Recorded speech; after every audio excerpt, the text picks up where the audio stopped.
Hello everyone. ये Indus valley क्या नाम है? इंडस वैली कह रहे आर्यन आर्य पढ़ रहे थे, आर्य कंपटीशन टाइम। और इसमें हम लोग जो पढ़ रहे थे वो टॉपिक था वैदिक सिविलाइजेशन। तो वैदिक के बारे में, आर्यंस के बारे में पढ़ना था। ये सामाजिक जीवन देख लीजिए, थोड़ा मैं आपको दिखा दूं। ये था चैप्टर, वैदिक संस्कृति थी। अब सामाजिक जीवन देखते हैं कैसा है। तो परिवार कैसा था? परिवार सामाजिक जीवन कैसा था? पैट्रियार्कल था, पैट्रियार्कल। ठीक है, जिसमें मेल डोमिनेंट सोसाइटी थी। लिखा है ना, ये पितृ सत्तात्मक। ठीक है। और पिता की संपत्ति का पुत्र ही अधिकार होता था। जैसे हिंदू मैरिज एक्ट है, हिंदू मैरिज एक्ट में 1956 में क्या है कि वुमेन्स को भी राइट मिल जाता है। ठीक है। पर यहाँ पे जो इनहेरिटेंस राइट था, ये सिर्फ जो था पुत्र को ही इनहेरिटेंस राइट था। ठीक है। इसमें भी दो सिस्टम आते हैं, दया भाग और मिताक्षरा। ठीक है, ये अलग अलग चीजें हैं। अब आइए आगे देखा जाए। नारी को भी माता के रूप में पर्याप्त सम्मान था। और ऋग्वेद में पिता शब्द 335 बार पिता शब्द है, माता का शब्द 234 बार है। और पेट्रियार्कल सोसाइटी थी। शूना शेप आख्यान से पता चलता है कि पिता अपनी संतान को बेच सकता था। यह बड़ा पॉइंट है कि पिता अपनी संतान को बेच सकता था। शूना शेप आख्यान ऋग्वेद के ऐत्रेय ब्राह्मण से मिलता है। कहां से ये चीज मिलती है? ऐत्रेय ब्राह्मण से। धार्मिक जो अनुष्ठान है उसमें पत्नी भी अनिवार्य रूप से भाग लेती थी। ऋग्वेद में पत्नी को ज्योत जायत जायत जायद स्तंभ कहते हैं। मैं प्रोनाउंस नहीं कर पा रहा हूँ। या गृहिणी कहते हैं। ठीक है, यह जायद जायद स्तंभ है, जायद स्तंभ और गृहिणी। ठीक है। संयुक्त परिवार प्रथा प्रचलित थी। अब देखिए वर्ण व्यवस्था क्या थी। ऋग्वेद के जो अंतिम काल जब आया ऋग्वेद का, इसमें वर्ण व्यवस्था को के चिन्ह दृष्टिगोचर होते हैं। ठीक है, अंतिम काल में दृष्टिगोचर होते हैं। ऋग्वेद के 10वें मंडल के पुरुष सूक्त में विराट पुरुष द्वारा चारों वर्णों की उत्पत्ति का वर्णन मिलता है। तो जो चारों वर्ण हैं इनकी उत्पत्ति का वर्णन मिलता है ऋग्वेद के 10वें मंडल के पुरुष सूक्त में। ठीक है। इसके अनुसार ब्राह्मण की उत्पत्ति विराट पुरुष के मुख से हुई है। ठीक है, मुख से कहाँ हुई है? ब्राह्मण की। क्षत्रिय है भुजाओं से, वैश्य हैं जांघों से, और जो शूद्र हैं, शूद्र के हैं पैरों से। ठीक है। वैश्य और शूद्र शब्दों का ऋग्वेद में केवल एक बार उल्लेख है। तो ऋग्वेद में जो वैश्य और शूद्र है बस एक बार उल्लेख है। ठीक है, केवल एक बार उल्लेख है। आगे देखिए, वैश्य शब्द का प्रयोग पुरुष सूक्त में ही हुआ है। शेष ग्रंथ में विष शब्द मिला है, विष। ठीक है, विष कहा जाता है। तो पुरुष सूक्त में जो है वैश्य मिला है, वरना विष यूज हुआ है।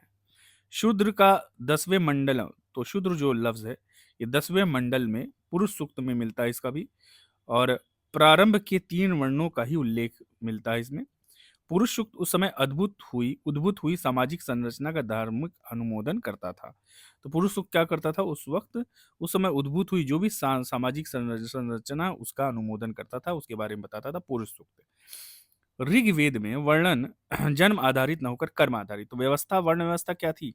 ये कर्म आधारित थी। ठीक है, ये जन्म आधारित नहीं थी, ये कर्म आधारित थी। ऋग्वेद में 9वें मंडल में एक ऋषि ये कहते हैं कि मैं कवि हूँ, मेरा पिता वैद्य है तथा मेरी माता अन्न पीसने वाली है। साधन भिन्न है परंतु सभी धन की कामना करते हैं।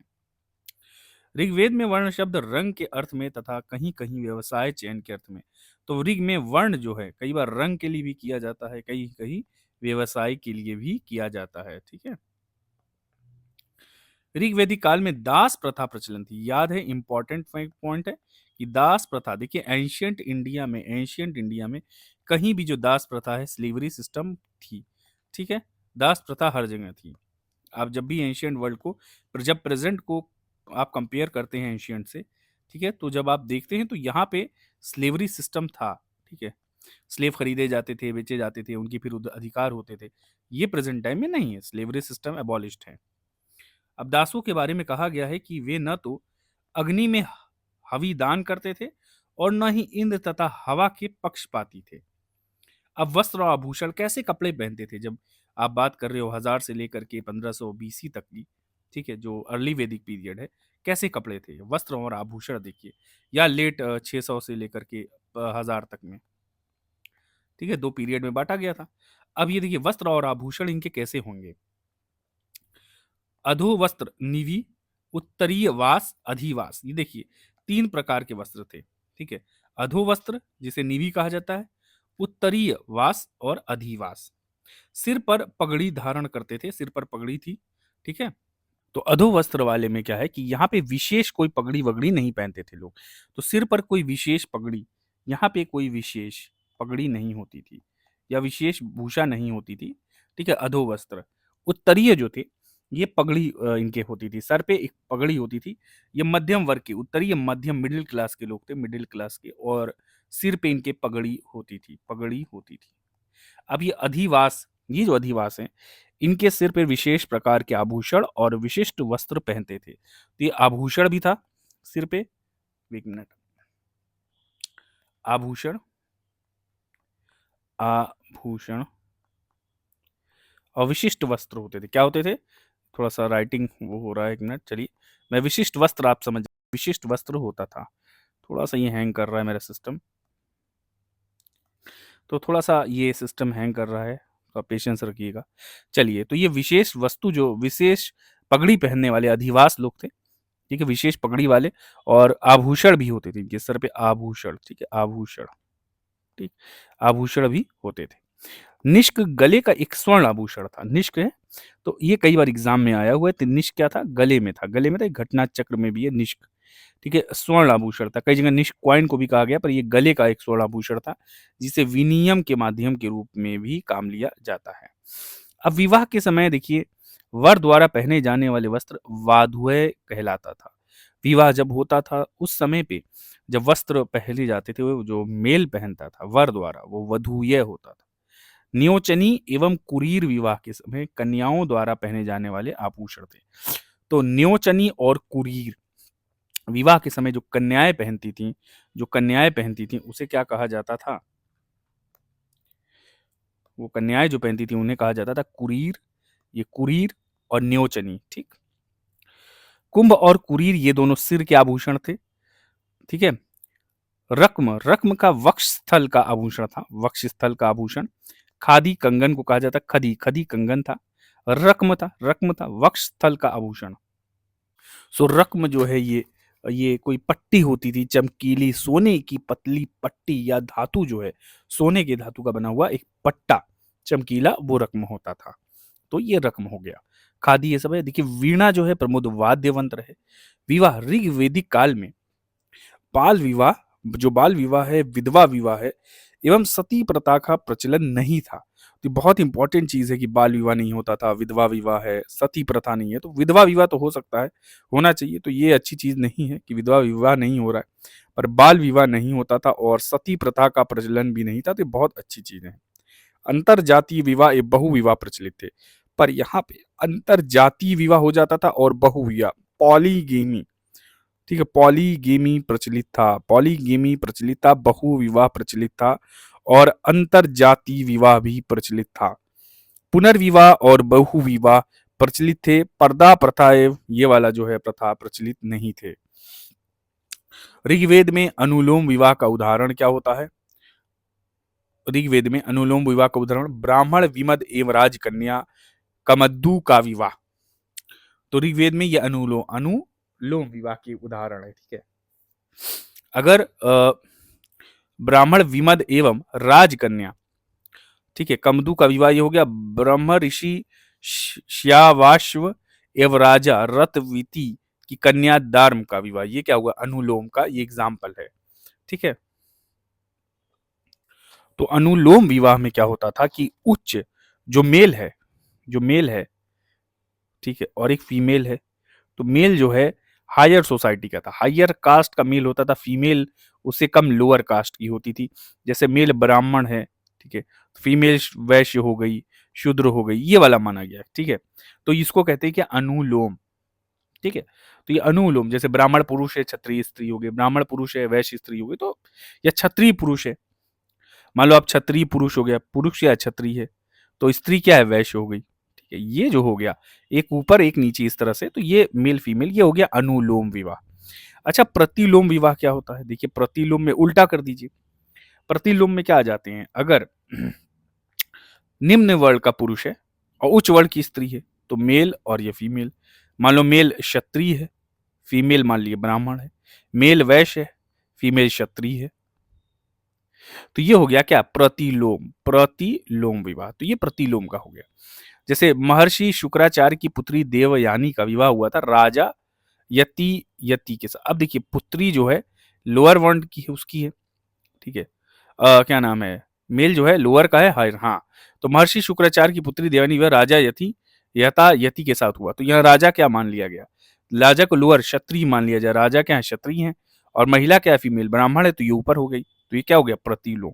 क्या होगा, ये प्रतिलोम, क्योंकि यहाँ राजा जो है ये क्षत्रिय है, ठीक है, और ये महर्षि शुक्राचार्य की पुत्री है ये, तो क्या हो गई, ये ब्राह्मण हो गई, ठीक है, उच्च वर्ण की हो गई। अब महर्षि अंगिरास की पुत्री ने राजा संघ के साथ विवाह हुआ, ये भी प्रतिलोम विवाह है। पुनर्विवाह, ठीक है, तो ये प्रतिलोम विवाह हो जाता है, ठीक है।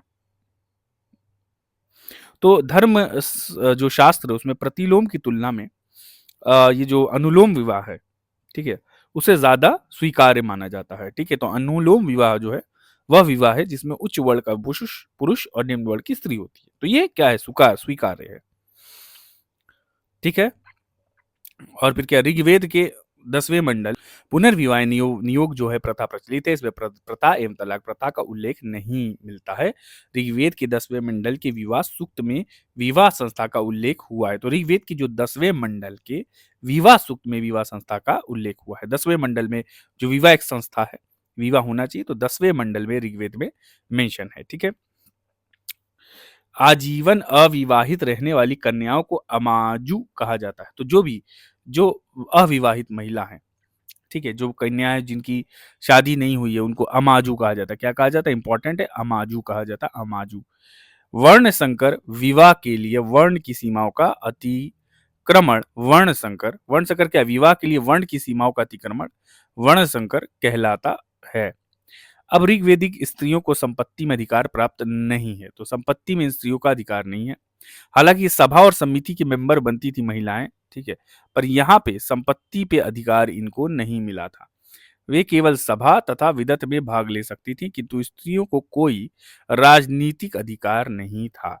स्त्रियां युद्ध में भाग लेती थी, लेकिन युद्ध में सेना का नेतृत्व पुरुष ही करते थे, ठीक है। कन्या की जो विदाई के समय जो उपहार दिए जाते थे उसे वहतु कहा जाता था, ये दहेज हो गया।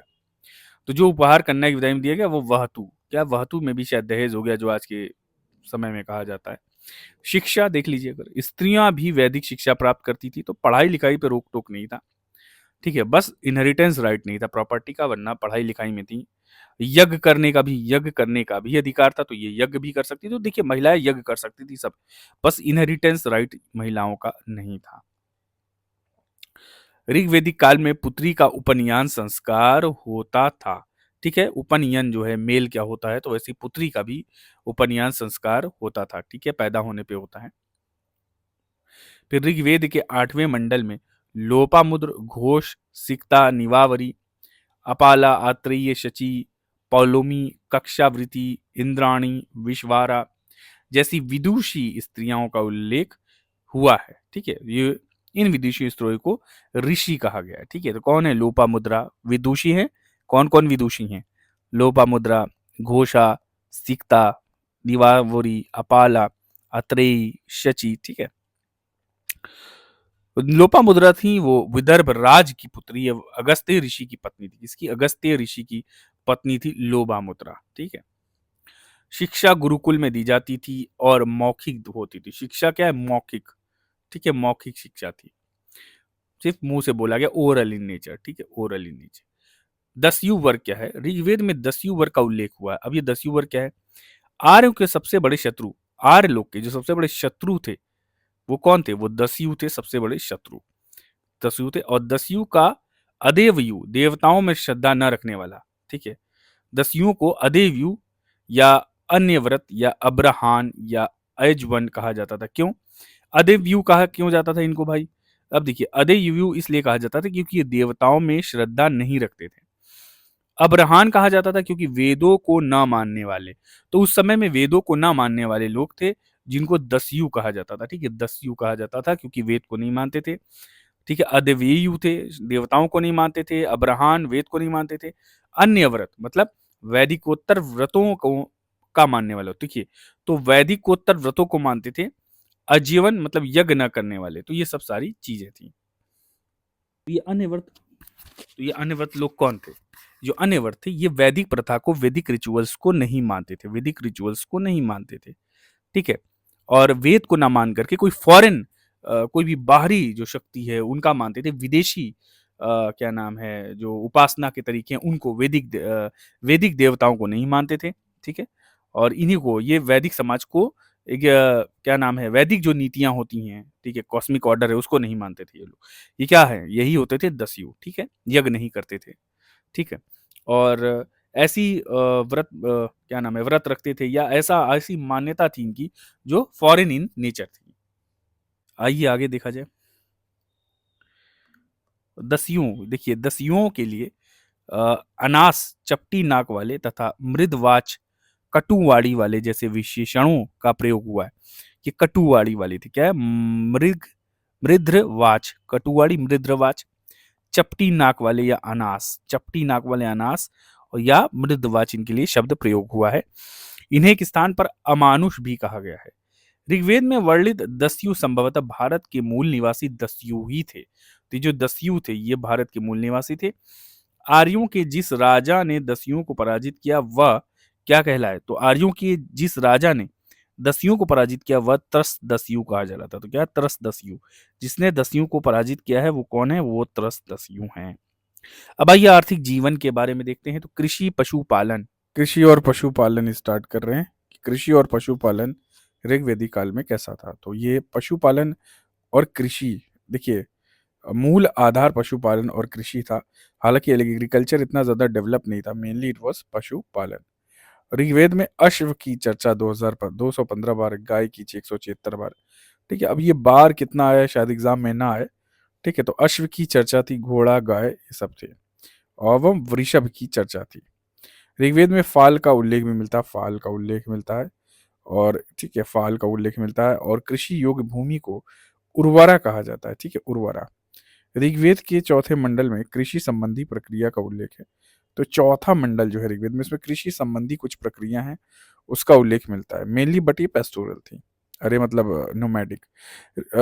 ऋग्वेद में कृषि में से संबंधित केवल 24 मंत्र या श्लोक हैं, और भूमि राजा का निजी संपत्ति ना होकर उस पर संपूर्ण कबीले का सामूहिक, तो भूमि जो थी निजी संपत्ति राजा की ना होकर के, और पूरे कबीले का, उस जमीन पे पूरे कबीले का ही सामूहिक स्वामित्व होता था। ठीक है, टाइटल।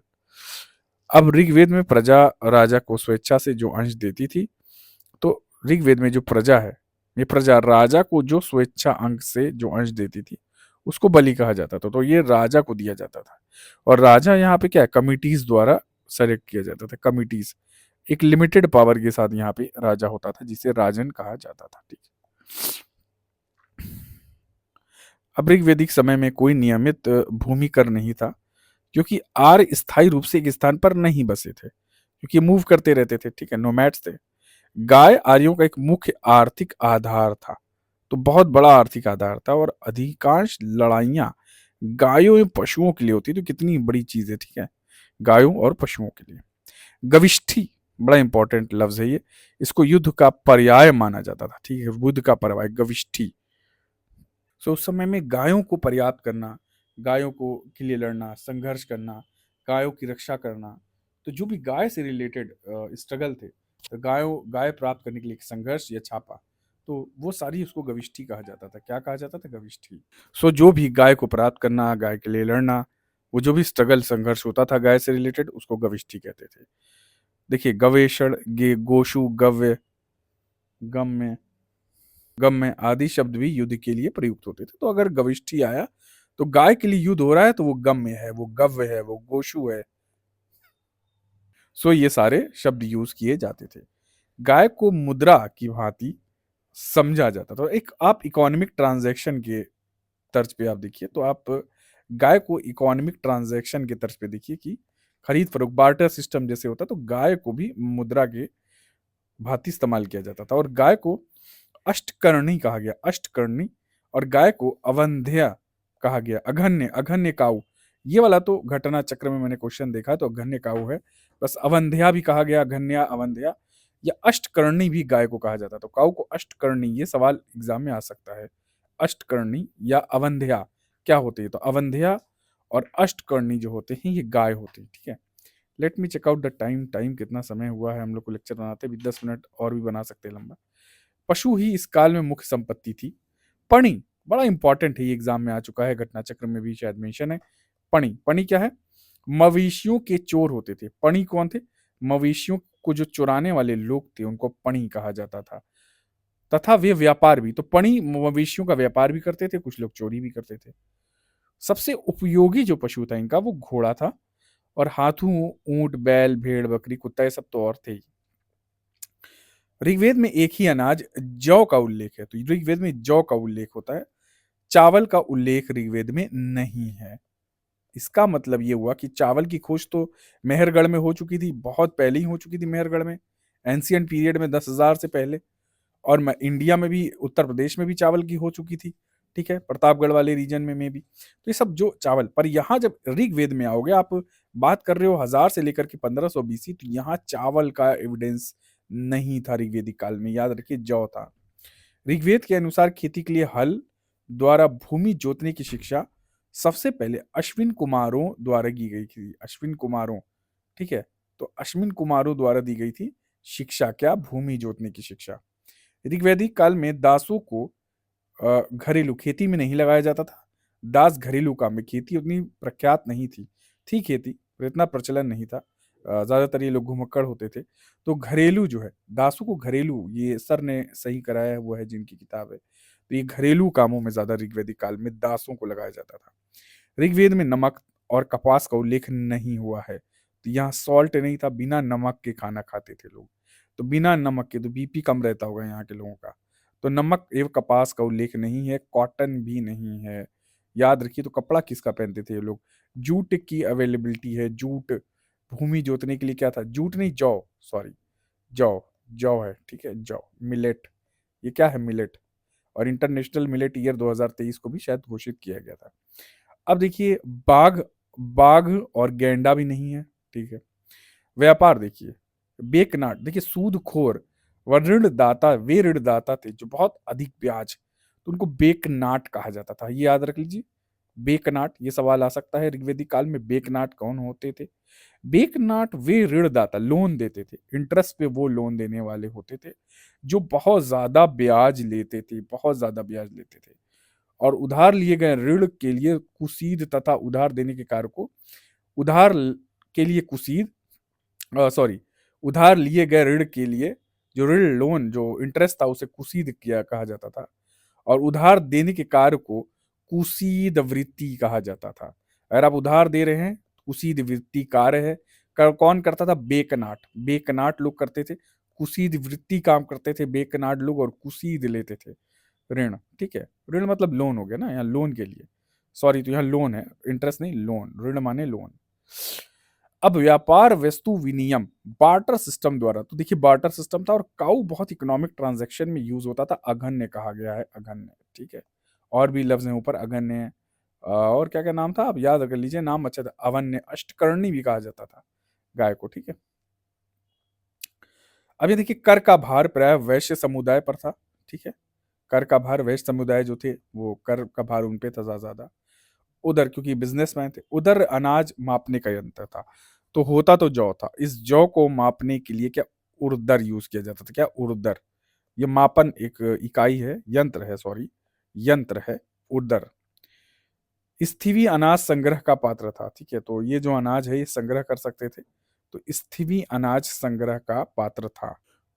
तो जो कंटेनर में अनाज स्टोर किया जाता था उसे स्थिवी कहते थे। तो यहाँ ना, स्थिवी जो है कंटेनर है, ये क्या है, कंटेनर है, और इस कंटेनर में अनाज होते थे, और इसी को कहा जाता है अनाज संग्रह करने का पात्र, स्टोरेज वेसल, ठीक है, ये वेसल हो गया। ऋग्वेद में बढ़ई, रथकार, बुनकर, चर्मकार, कुम्हार, ये सब स्किल्ड वर्कर जो आर्टिसंस होते हैं, स्किल्ड आर्टिसन, ये बड़ा इनका प्रचलन था, ठीक है। और बढ़ई थे, संभवतः शिल्पियों का मुखिया होता था, ठीक है, कम्मार या बढ़ई। ऋग्वेद में अयस शब्द तांबे और कांसे के लिए, तो जो अयस है एक शब्द है अयस, ठीक है, और इस अयस का मान्य है शब्द है तांबे एवं कांसे के लिए प्रयुक्त है। ऋग्वैदिक आर्य लोहे से परिचित नहीं थे, आयरन यूज नहीं होता था, आयरन यूज नहीं, तो लड़ते कैसे थे लोग? काऊ के लिए इतनी सारी वॉर्स होती थी, कैसे होती थी? ठीक है, आयरन तो था नहीं, हाँ, घोड़ा भी था इनके पास। ऋग्वैदिक ऋषियों, अब यहाँ धर्म की बात करते हैं, ऋषियों ने जिस समय जिस देवता की प्रार्थना की उसे ही सर्वोच्च मानकर उसमें संपूर्ण गुणों का आरोपण कर दिया। मैक्स म्यूलर ने इसे हीनोथिज्म कहा है। क्या कहा है? हीनोथिज्म। तो जिसमें माना, ठीक है, जिस देवता की प्रार्थना की उसी में ही सर्वोच्च, उसको सर्वोच्च माने और सर्वोच्च मान करके उसमें सारे गुण डाल दिए, जिसको कहा जाता है हीनोथिज्म। ठीक, जैसे कभी इंद्र को शक्तिशाली माना, कभी जिसको माना, सूर्य को माना, इंद्र जी को माना शक्तिशाली, तो वो सबसे पावरफुल हो गए। ठीक है, कभी अग्नि की स्तुति हुई तो वो सबसे पावरफुल हो गए, कभी वरुण की, तो इसको कहा गया हीनोथिज्म। ठीक है, आइए आगे देखते हैं। ऋग्वैदिक आर्य एक सार्वभौम सत्ता में विश्वास करते हुए भी बहुदेववादी हो गया। ठीक है, बहुदेववादी हो गया ये बाद में, ये कई देवता हो गए। ठीक है, सार्वभौम सत्ता में विश्वास करता था फिर भी बहुवाद हो, तो सार्वभौम में सर्वोच्च सत्ता करने वाला या सर्वोच्च सत्ता वाला एक सार्वभौम, एक मान लो भगवान है, पर यहाँ और भी मतलब कभी मान लिया गया इंद्र जी को, कभी इसको, तो सर्वोच्च सत्ता दे दी गई कभी इंद्र जी को, कभी अग्नि को। ठीक है, तो ये सब सारी चीजें थी, वो सार्वभौम नरेश। सार्वभौम सत्ता का मतलब होता है जो अंतिम निर्णय लेने की शक्ति होती है। एक सुप्रीम अथॉरिटी को ये लोग मानते थे, सुप्रीम अथॉरिटी को, एक सुप्रीम अथॉरिटी थी, पर उसके अलावा भी अलग अलग गुण दे दिए गए, अलग अलग उसको एक पावरफुल, कभी इंद्र जी को मान लिया गया, ठीक है, कभी अग्नि को, तो इस तरह से ये सत्ता हासिल हो गई। ठीक है, आर्यों ने सर्वप्रथम देखिए दौस एवं पृथ्वी की उपासना शुरू की। दौस को आर्यों का पिता कहा जाता है, तो धौस, घौस और पृथ्वी की उपासना की। ये दौस क्या है, आइए देख। सो यहाँ जो दौस है, ये दौस माने जो होता है, देखिए कई चीजें मुझे भी नहीं पता है हिंदी में इतना टफ, तो आकाश, आकाश को कहते हैं दौस। तो पहले दौस और पृथ्वी की उपासना शुरू कर दी थी, और आर्यों का पिता जो दौस को ही कहा जाता, आकाश को कहा जाता है आर्यों का पिता। ऋग्वैदिक देवता प्रकृति के प्रतिनिधि माने जाते थे, जो भी देवता थे प्रकृति के प्रतिनिधि थे।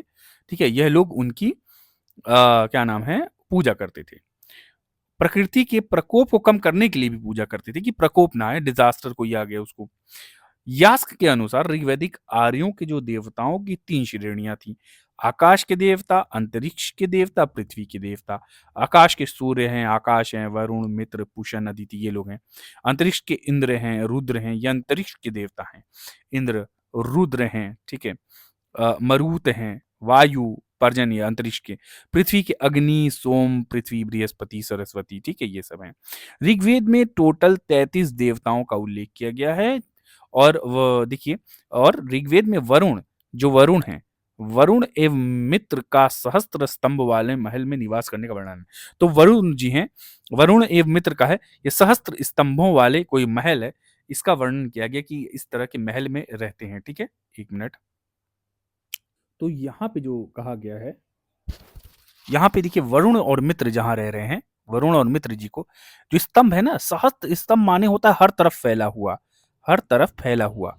क्यों हर तरफ फैला हुआ? क्योंकि विशालतम, क्योंकि आकाश क्या विशालतम, विशालतम क्या विशाल है, जो क्या नाम है, जो स्तंभ पे ये विशालतम जो पूरा है आकाश टिका हुआ है। ठीक है, तो ये माना जाता है कि जो वरुण जी रहते हैं, ठीक है, इसका आशय से यही मतलब होता है कि आकाश की असीम विशालता, आकाश, आकाश विशाल है, ठीक है, बहुत बड़ा है, फैला हुआ है, इसलिए बहुत सारे स्तंभ लगे हुए हैं।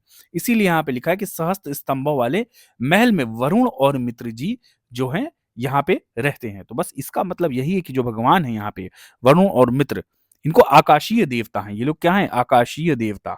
क्या हैं ये लोग? आकाशीय देवता, और यहाँ ये रहते हैं। ठीक है, अब प्रमुख देवता आते हैं इसके बाद। इंद्र है, तकी के काफी लंबा है ये। तो ये प्रमुख देवता जो हैं, इससे हम अगले लेक्चर में स्टार्ट करेंगे। ओके, ठीक है, थैंक यू।